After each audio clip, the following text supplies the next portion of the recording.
நான் மனோஜ் விட்டு கொடுக்க முடியாது. எனக்கு வாமிட் வருது. எனக்கு தான் சுத்துது. ஏய் வீட்டை விட்டு போடி போ. அங்க இருக்கேன். இதை விட்டு போக மாட்டேன்டி. நான் மனோஜ் விட்டு கொடுக்க முடியாது. ஏய் வீட்டை விட்டு போடி போ. நான் கர்ப்பமா இருக்கேன். இந்த வீட்டை விட்டு போ. முத்துவும் மீனாவும் என்னென்ன பேசுனாங்களோ அது எல்லாமே நான் பேசுனது மாதிரியே இருக்குங்க. அட ஆமாங்க, அங்கே 2 பேர் 2 விதமாக பேசுனாங்க. அது எல்லாத்தையுமே நான் பேசுனேங்க. கரெக்டாக இல்லைன்னு காமெண்ட்ஸில் சொல்லுங்கள். அட ஆமாங்க, முத்து சொன்ன மாதிரி ரோகிணிக்கு மன்னிப்பே கிடையாது. அவள் என்னென்ன பாடுபடுத்தியிருக்கா, என்னென்ன பண்ணியிருக்கா, நமக்கு கொஞ்சம் நஞ்சமாக பண்ணியிருக்கா. அதை விடு, மனோஜை எப்படி ஏமாற்றி கல்யாணம் பண்ணியிருக்கா, அதெல்லாம் சும்மா நீ இறக்க குணமுள்ளவ மீனா, அதனால அதெல்லாம் நினைக்காத மீனா அப்படின்னு முத்து சொன்னதையும் நான் சொல்லியிருக்கேன். அதே சமயம் மீனா சொன்னாங்க பார்த்தீங்களா, அழுகிறப்ப பாவமாக இருந்துச்சுங்க. ஸ்ருதி ஹோட்டல் கூட வந்திருந்தாங்க, ஒரு பொண்ணோட வாழ்க்கைங்க அப்படின்னு மீனா இறக்கப்பட்டு பேசுனாங்க இல்லையா, அதையும் நான் பேசியிருக்கேங்க. 2 மனசு இருக்குதுங்க, பாவமாகவும் இருக்கு, என்னமோ தெரியலங்க. இன்னைக்கெல்லாம் ரொம்ப அழுதுச்சு பார்த்தீங்களா அந்த பிள்ளை. ஆனால் இதே ரோகிணியை பார்த்தாலே, திரையில பார்த்தாலே பத்திக்கிட்டு வருங்க. அந்த அளவுக்கு அதாவது ரோகிணி இல்லைங்க, அந்த கேரக்டருக்கு சொல்கிறோம். நம்ம இதுலலாம் பாருங்க, ஷார்ட்ஸ் எல்லாம் போட்டிருப்பாங்க, ரோகிணியை பார்த்தோன்னே போ அப்படின்னு சொல்லிட்டு இவ்வளோ சீக்கிரம் மாமியார் மருமகன் ஒன்று காமெடி பண்ணுவாங்க, அந்த ரோகிணியை அடிச்சு துரத்து அப்படின்னு மாமியாக்காரி சொல்லுவாங்க. அந்த அளவுக்குலாம் ஒரு ஒரு வில்லத்தனத்தையும் கள்ளத்தனத்தையும் கொண்டாந்து புகுத்தி அப்படியே திருட்டுத்தன வேலை பண்றதுல நம்பர் 1 இடத்துல இருந்தாங்க நம்ம ரோகிணி. ஆனா இப்ப என்னமோ தெரியல. அதுவுங்க இன்னொன்னு நம்ம முக்கியமான சொல்ல வேண்டியது, இந்த கோர்ட்ல எல்லாம் போயிட்டு சாட்சியை கொண்டு போனாங்க இல்லையா, அப்பவே இந்த பிள்ளைக்கும் மனோஜுக்கும் டைவர்ஸ் அப்படின்னா நம்ம சந்தோஷமா இருந்திருப்போங்க. இந்த வித்யாலாம் சாட்சி சொல்ல வந்தப்ப இன்னும் அந்த 10,000 டிரான்ஸ்ஃபர் பண்ணிச்சு பாத்தீங்களா, அப்ப எல்லாம் கேடித்தனம் பண்ணுச்சுல்ல, அப்ப கரெக்டா இருந்திருக்கும். ஆனா இப்ப அந்த பிள்ளைக்காண்டி உண்மையாவே மனசார திருந்தி கொஞ்சம் அழுகுது பாத்தீங்களா. நான் நிறைய வாட்டி நினைச்சிருக்கேன், இந்த பிள்ளை ரோஹிணி மட்டும் மனசார திருந்தி ரோஹிணி முத்துக்கிட்ட மீனா கிட்டையும் எனக்கு மனசே சரியில்லை, நான் பண்ணது தப்புதேன்னு அழுதாலே அவங்க மனசு மாறி இருப்பாங்க, அவங்கள சேர்த்து வைக்க நினைச்சிருப்பாங்கன்னு நான் நினைச்சிருக்கேங்க. அது இன்னைக்கு கொஞ்சம் அந்த பிள்ளை மனசார திருந்துதான் நினைக்கிறேன். ஆனா இதெல்லாம் திருந்தாத ஜென்மம் திருந்துமா அவ்வளோ சீக்கிரம்? ஆனா அவங்க அம்மா ரொம்ப நல்லவங்க தாங்க. இப்ப கையெழுத்து போட ரெடியா வந்து நிக்கிறாங்க. பார்த்தா 2 பேருக்குள்ளேயும் லவ்ஸ் பீறிக்கிட்டு வருது. மனோஜ் நைட்டு ஃபுல்லா பாத்தீங்கன்னா ரோஹிணியை நினைச்சு உருகிறாரு. என்னமோ பொய்யோ மெய்யோ, காதல்ல ஏது கள்ளக்காதல் நல்ல காதல்னு சொல்லிக்கிட்டு ஒரு படத்துல முடிச்சிருப்பாங்க கிளைமாக்ஸு. அது மாதிரி இந்த பிள்ளை ரொம்ப தப்பாயி இவனை ஒன்று வச்சுட்டு இன்னொருத்தனை அப்படின்லாம் போகலைங்க. அதை பொறுத்த வரைக்கும் கற்புல வந்து மனோஜுக்கிட்ட மட்டும்தான் உண்மையா இருந்தா, அதை பொறுத்த வரைக்கும் பாராட்டலாம். ஆனாலும் நீங்க ரோஹிணிக்கு சப்போர்ட் பண்றேன்னு நினைக்காதீங்க. அது பண்ணது கொஞ்சம் நஞ்சம் இல்லை, கடையை தூக்குச்சு பார்த்தீங்களா, போட்டு குடிச்சு பாருங்க சத்யா கலாண்ட வீடியோவை. அதெல்லாம் நினைச்சா ஐயோ ரோஹிணி வேணாம், நீ இப்படியே போடி அப்படின்னு தான் சொல்ல தோணுது. இப்போ கையெழுத்து போடையில மனோஜுக்கு ரொம்ப ஃபீல் ஆகுது. கையெழுத்து நீனு போட்டுறா அப்படின்னு விஜயா சொல்ல, அம்மா நான் கையெழுத்து போடணுமா, என்ன நினைச்சிட்டு இருக்க அப்படின்னு சொல்லிட்டு மனோஜுக்கு 2 இழுப்பு. இப்போ ரோஹிணிக்கு போடுறியா என்ன கையெழுத்து அப்படிங்கல, மனோஜ் அவ்வளோதானா அப்படிங்கல, நீ பணம் தானடி கேட்ட கொடுத்தாச்சுல, என்ன இதுக்குத்தான் நான் ஆசைப்பட்டேன். அந்த பிள்ளை அதுக்காங்க ஆசைப்பட்டுச்சு. அதுவும் இல்லாமல் 5 லட்சம் நீங்கள் ஒன்றும் சீவனாம்சம் கொடுக்கலையே, அவள் கொடுத்த காசு தான் கொடுக்குறீங்க. இன்னும் அது பழைய வில்லித்தனமாக இருந்தா இன்னும் ஒரு 10 லட்சம் 20 லட்சம் கேட்டிருக்கும். வேணா, பிள்ளைக்காக திருந்திட்டாங்க.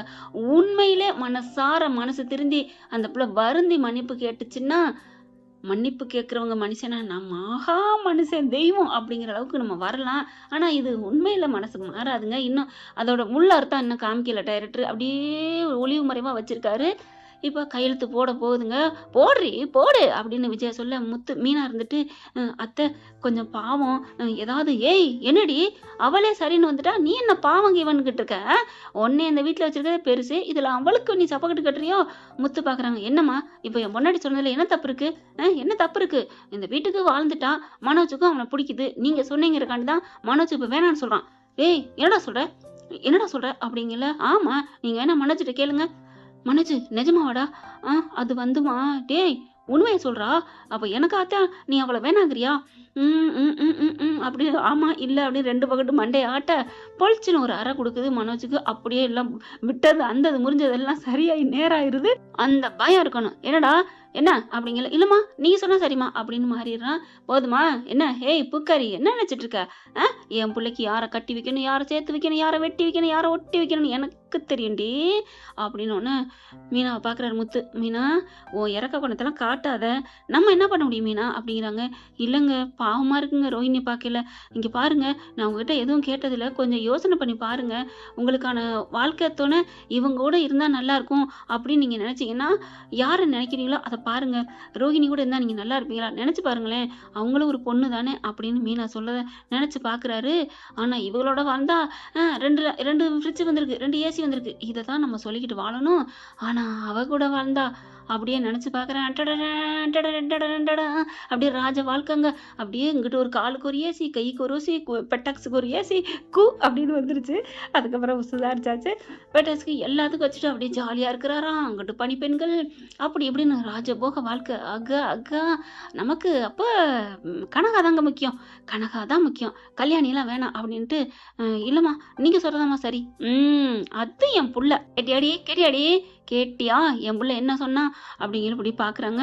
அப்படியே ரோஹிணிக்கு ஒரு மாதிரியாக வருது. பரவாயில்லையே முத்து மீனாவும் இன்னைக்கு நமக்காக பேசுகிறாங்களே, அப்போ அம்மா சொன்ன மாதிரி நம்ம முன்னாடியே மனசு திருந்தி இவங்ககிட்ட கேட்டிருந்தா மன்னிப்பு இன்னைக்கு மனசோட சேர்த்து வச்சுருப்பாங்களோ அப்படின்னு நினைக்க மீனா அப்படிங்கிறாங்க. நான் என்ன பண்ண முடியும் அப்படின்னு சொல்லிட்டு அந்த பேப்பர் எடுத்து கொடுக்குறாங்க. சைன் பண்ண போகுது. அப்படியே ஒரு மனோஜுக்கு ஒரு மாதிரியாக தான் இருக்குது. விஜய் அப்படியே சந்தோஷம் தம்பட்டம் அடிக்குது. இதுதாண்டி எனக்கு வேணும் அப்படிங்கிற மாதிரி ரோஹிணி பேப்பர் எடுக்க பேனாவை எடுக்க, ஏய் என்னடி பேப்பரையும் பேனா பார்த்துட்டு இருக்க, போடுறி சைனை அப்படிங்கிற. எல்லாரும் ஒரு மாதிரியா பார்க்க சைனை போட்டுருதுங்க ரோஹிணி.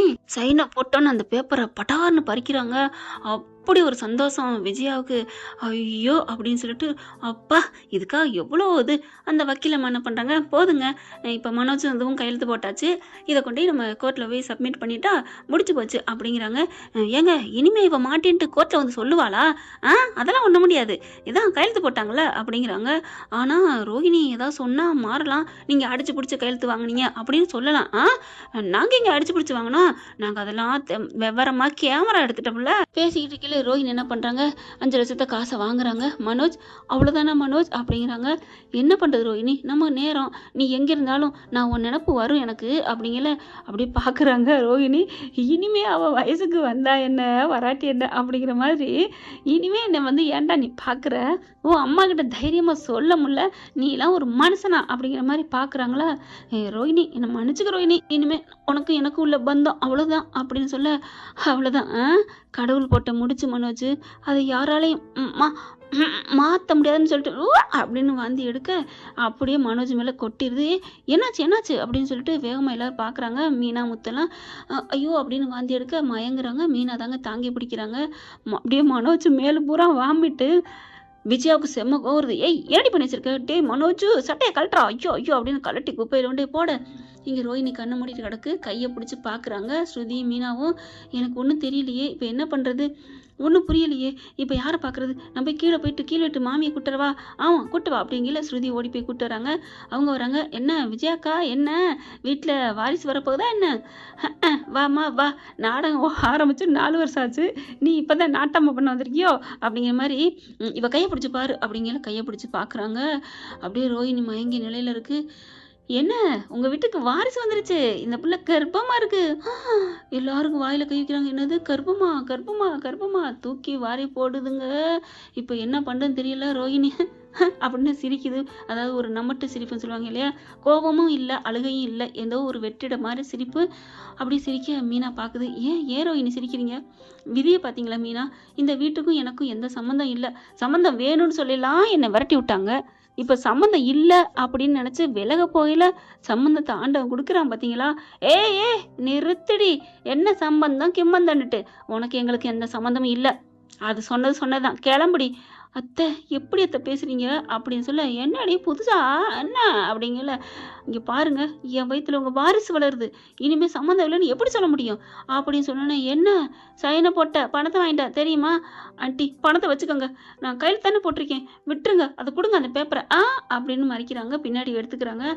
ஒன்றும் பண்ண முடியாது, போட்டது நான் கிளம்புடி ஆண்டி, நான் இன்னும் கோர்ட்டில் வந்து சொல்லலை தெரியல. ஏய் அதெல்லாம் அடங்குடி, நாங்கள் எல்லாம் பார்த்துக்கிட்டோம், கிளம்பு அப்படிங்கிறாங்க. வக்கீல மாட்ட போகிறாங்க. Please aunty, please please please, இங்கே மேம் மேம் ப்ளீஸ் மேம், நான் என் வயிற்றுல ஒரு வாரிசு வளருது. மனோஜ் மனோஜ் உன் புள்ள, மனோஜ் உன் புள்ள, டேய் புள்ளகில நான் போய் விழுந்துடாதடா, உனக்கு கோடீஸ்வர பொண்ணு பார்க்குறேன்டா, பார்த்துட்டேன்டா. நீ என்ன பார்க்கறது, நான் பார்த்து ஏற்கனவே தாலியே கட்டிட்டேன் அப்படின்னு சொல்லல. மனோஜ் மாப்பிள்ள அப்படின்னு சொல்ல ஒரு குரல். ஐயோ மாமியார் வர்றாங்களே, எல்லாரும் பார்க்க, அம்மா வாங்கம்மா முத்து கூப்பிட. பின்னாடியே பார்த்தா கனகா வருது. ஐ வா